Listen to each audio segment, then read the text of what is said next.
There are these two young fish swimming along, and they happen to meet an older fish swimming the other way who nods at them and says, "Morning, boys. How's the water?" And the two young fish swim on for a bit, and then eventually one of them looks over at the other one and goes, "What the hell is water?" This is a standard requirement of US commencement speeches, the deployment of didactic, little parable-ish stories. The story turns out to be one of the better, less bullshitty conventions of the genre. But if you're worried that I plan to present myself here as the wise older fish explaining what water is to you younger fish, please don't be. I'm not the wise old fish. The point of the fish story is merely that the most obvious, important realities are often the ones that are hardest to see and talk about. Stated as an English sentence, of course, this is just a banal platitude. But the fact is that in the day-to-day trenches of adult existence, banal platitudes can have a life or death importance, or so I wish to suggest to you on this dry and lovely morning. Of course, the main requirement of speeches like this is that I'm supposed to talk about your liberal arts education's meaning, to try to explain why the degree that you're about to receive has actual human value instead of just a material payoff. So let's talk about the single most pervasive cliche in the commencement speech genre, which is that a liberal arts education is not so much about filling you up with knowledge as it is about teaching you how to think. If you're like me as a student, you've never much liked hearing this, and you tend to feel a bit insulted by the claim that you needed anybody to teach you how to think, since the fact that you even got admitted to a university this good seems like proof that you already know how to think. But I'm going to posit to you that the liberal arts cliche turns out to be not so insulting at all, because the real significant education and thinking that we're supposed to get in a place like this isn't really about the capacity to think, but rather about the choice of what to think about. If your total freedom of choice regarding what to think about seems too obvious to waste time discussing, I'd ask you to think about the fish and the water, and to bracket for just a few minutes your skepticism about the value of the totally obvious. Here's another didactic little story. There are these two guys sitting at a bar in a remote Alaskan wilderness, and one of the guys is religious and the other is an atheist, and the two are arguing about the existence of God with that special intensity that comes after about the fourth beer. And the atheist says, "Look, it's not like I haven't got actual reasons for not believing in God. It's not like I haven't ever experimented with the whole God and prayer thing. Just last month, I got caught away from camp in that terrible blizzard, and I was totally lost, and I couldn't see a thing, and it was 50 below, and so I tried it. I fell to my knees in the snow, and I cried out, 'Oh God, if there is a God, I'm lost in this blizzard, and I'm gonna die if you don't help me.' And now, in the bar, the religious guy looks at the atheist all puzzled. 'Well, then you must believe now,' he says. 'After all, here you are, alive.' The atheist just rolls his eyes. 'Nah, man, all that was a couple Eskimos happened to come wandering by and showed me the way back to camp.' It's easy to run the story through a kind of standard liberal arts analysis. The exact same experience can mean two totally different things to two different people, given those two people's different belief templates and two different ways of constructing meaning from experience. Because we prize tolerance and diversity of belief, nowhere in our liberal arts analysis do we want to claim that one guy's interpretation is true and the other's is false or bad, which is fine, except that we also never end up talking about just where these individual templates and beliefs come from, meaning where they come from inside the two guys, as if a person's most basic orientation toward the world and the meaning of his experience were somehow just hardwired, like height or shoe size, or automatically absorbed from the culture, like language. As if we construct meaning in a way that's not actually a matter of personal, intentional choice. Plus, there's the whole matter of arrogance. The non-religious guy is so totally certain in his dismissal of the possibility that the passing Eskimos had anything to do with his prayer for help. True, there are plenty of religious people who seem arrogant and certain in their own interpretations too. They're probably even more repulsive than atheists, at least to most of us here. But religious dogmatists' problem is exactly the same as the story's unbeliever. Blind certainty, a closed-mindedness that amounts to an imprisonment so total that the prisoner doesn't even know he's locked up. The point here is that I think this is one part of what teaching me how to think is really supposed to mean. To be just a little less arrogant, to have just a little critical awareness about myself, and my certainties, because a huge percentage of the stuff that I tend to be automatically certain of is, as it turns out, totally wrong and deluded. I've learned this the hard way, as I predict you will as well. Here's just one example of the total wrongness of something I tend to be automatically sure of. Everything in my own immediate experience supports my deep belief that I am the absolute center of the universe, the realest, most vivid, and most important person in all of existence. We rarely think about this sort of natural basic self-centeredness because it's so socially repulsive, but it's pretty much the same for all of us. It's our default setting, hardwired into our boards at birth. Think about it. There's no experience that you've ever had that you're not the absolute center of. The world as you experience it is there in front of you or behind you, to the left or to the right of you, on your TV, on your monitor, and so on. Other people's thoughts and feelings have to be communicated to you somehow, but your own are immediate, urgent, real. Please don't worry that I'm about to lecture you about compassion or other directedness or all the so-called virtues. This isn't a matter of virtue. It's a matter of my choosing to do the work of somehow altering or getting free of my natural hardwired default setting, which is to be deeply and literally self-centered and to see and interpret everything through the lens of self. People who can adjust their natural default setting in this way are often described as being well-adjusted, which I suggest to you isn't an accidental term. Given the triumphant academic setting here, an obvious question is, how much of this work of adjusting our default setting involves actual knowledge or intellect? This question gets very tricky. Probably the most dangerous thing about an academic education, at least in my own case, is that it enables my tendency to over-intellectualize stuff, to get lost in abstract argument inside my head, instead of simply paying attention to what's going on right in front of me, paying attention to what's going on inside of me.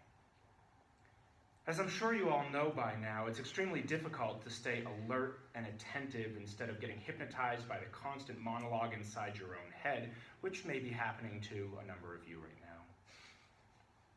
20 years after my own graduation, I've come gradually to understand that the liberal arts cliche about teaching you how to think is actually shorthand for a much deeper, much more serious idea.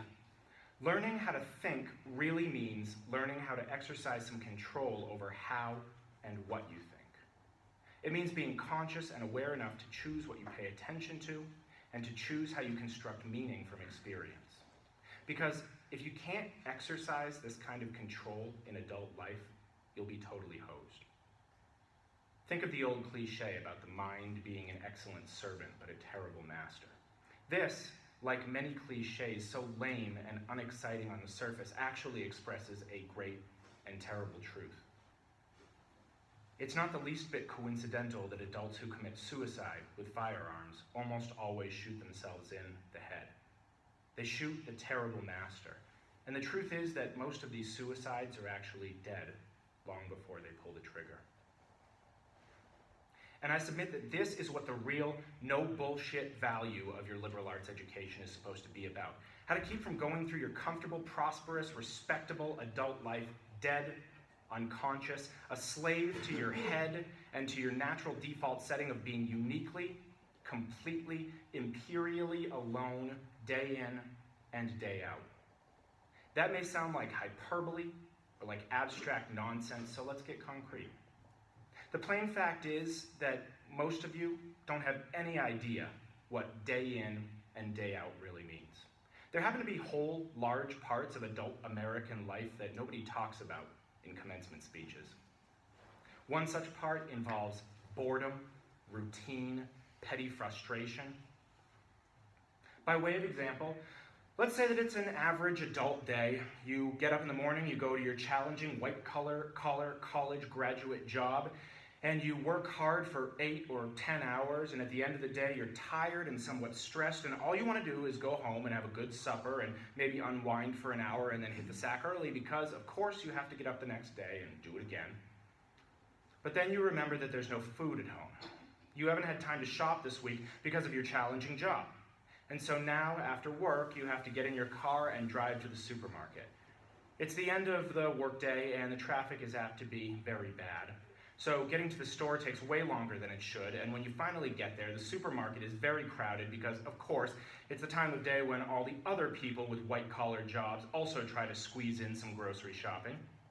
And the store is hideously lit and infused with soul-killing muzak or corporate pop, and it's pretty much the last place that you want to be, but you can't just get in and out quickly.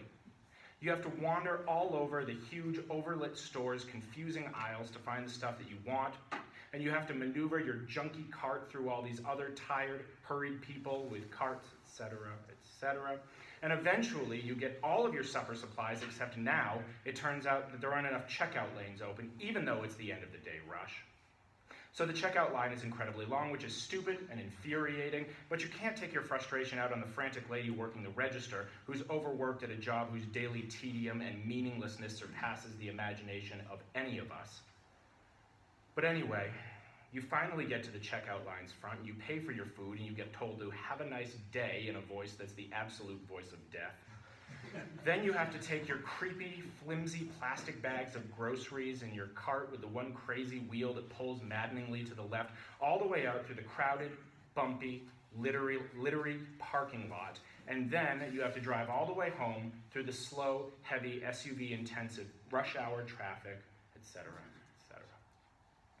Everyone here's done this, of course, but it hasn't yet been part of your actual life routine, day after week, after month, after year. But it will be. And many more dreary, annoying, seemingly meaningless routines besides. But that's not the point. The point is that petty, frustrating crap like this is exactly where the work of choosing comes in. Because the traffic jams and the crowded aisles and the long checkout lines give me time to think. And if I don't make a conscious decision about how to think and what to pay attention to, I'm going to be pissed and miserable every time I have to shop. Because my natural default setting is the certainty that situations like this are really all about me. About my hungriness and my fatigue and my desire to just get home, and it's going to seem for all the world like everyone else is just in my way. And who are all these people in my way? And look at how repulsive most of them are, and how stupid and cow-like and dead-eyed and non-human they seem in the checkout line, or at how annoying and rude it is that people talk loudly on cell phones in the middle of the line, and look at how deeply and personally unfair this all is to me. Or, of course, if I'm in a more socially conscious, liberal arts form of my default setting, I can spend time at the end of the day, in traffic, being disgusted by all the huge, stupid, lane-blocking SUVs and Hummers and V12 pickup trucks, burning their wasteful, selfish 40-gallon tanks of gas, and I can dwell on the fact that the patriotic or religious bumper stickers always seem to be on the biggest, most disgustingly selfish vehicles, driven by the ugliest, most inconsiderate and aggressive drivers. And I can think about how our children's children will despise us for wasting all of the future's fuel and probably screwing up the climate, and how spoiled and stupid and selfish and disgusting we all are, and how modern consumer society totally sucks. You get the idea. If I choose to think this way, if I choose in the store or on the freeway, that's fine. Lots of us do. Except thinking this way tends to be so easy and automatic that it doesn't have to be a choice. It's my natural default setting. It's the automatic way that I experience the boring, frustrating, crowded parts of adult life when I'm operating on the automatic, unconscious belief that I'm the center of the world, and that my immediate needs and feelings are what should determine the world's priorities. The thing is that, of course, there are totally different ways to think about these kinds of situations. In this traffic, all these vehicles stopped and idling in my way, it's not impossible that some of these people in SUVs have been in horrible auto accidents in the past and now find driving so terrifying that their therapist has all but ordered them to get a huge, heavy SUV so that they can feel safe enough to drive. Or that the Hummer that just cut me off is maybe being driven by a father whose little child is hurt or sick in the seat next to him, and he's trying to get his kid to the hospital, and he's in an even bigger, more legitimate hurry than I am. It's actually I who am in his way. Or I can choose to force myself to consider the likelihood that everyone else in the supermarket's checkout line is just as bored and frustrated as I am, and that some of these people probably have harder, more tedious and painful lives than I do. Again, please don't think that I'm giving you moral advice or that I'm saying that you're supposed to think this way or that anyone expects you to do it just automatically, because it's hard. It takes will and effort, and if you're like me, some days you won't be able to do it or you just flat out won't want to. But most days, if you're aware enough to give yourself a choice, you can choose to look differently at this fat, dead-eyed, over-made-up lady who just screamed at her kid in the checkout line. Maybe she's not usually like this. Maybe she's been up 3 straight nights holding the hand of a husband who's dying of bone cancer. Or maybe this very lady is the low-wage clerk at the motor vehicle department who just yesterday helped your spouse resolve a horrific, infuriating red tape problem through some small act of bureaucratic kindness. Of course, none of this is likely, but it's also not impossible. It just depends on what you want to consider. If you're automatically sure that you know what reality is, and you're operating on your default setting, then you, like me, probably won't consider possibilities that aren't annoying and miserable. But if you really learn to pay attention, then you'll know that there are other options. It will actually be within your power to experience a crowded, hot, slow, consumer hell type situation as not only meaningful, but sacred. On fire with the same force that made the stars. Love, fellowship, the mystical oneness of all things deep down. Not that the mystical stuff is necessarily true. The only stuff that's capital T true is that you get to decide how you're going to try to see it. This, I submit, is the freedom of a real education, of learning how to be well-adjusted. You get to consciously decide what has meaning and what doesn't. You get to decide what to worship. Because here's something else that's weird but true. In the day-to-day trenches of adult life, there actually is no such thing as atheism. There's no such thing as not worshiping. Everybody worships. The only choice we get is what to worship. And the compelling reason for maybe choosing some sort of God or spiritual type thing to worship, be it JC or Allah, be it Yahweh or the Wiccan Mother Goddess or the Four Noble Truths or some inviolable set of ethical principles, is that pretty much anything else you worship will eat you alive. If you worship money and things, if they're where you tap real meaning in life, then you will never have enough. Never feel you have enough. It's the truth. Worship your body and beauty and sexual allure, and you'll always feel ugly. And when time and age start showing, you'll die a million deaths before they finally grieve you. On one level, we all know this stuff already. It's been codified as myths, proverbs, cliches, epigrams, parables, the skeleton of every great story.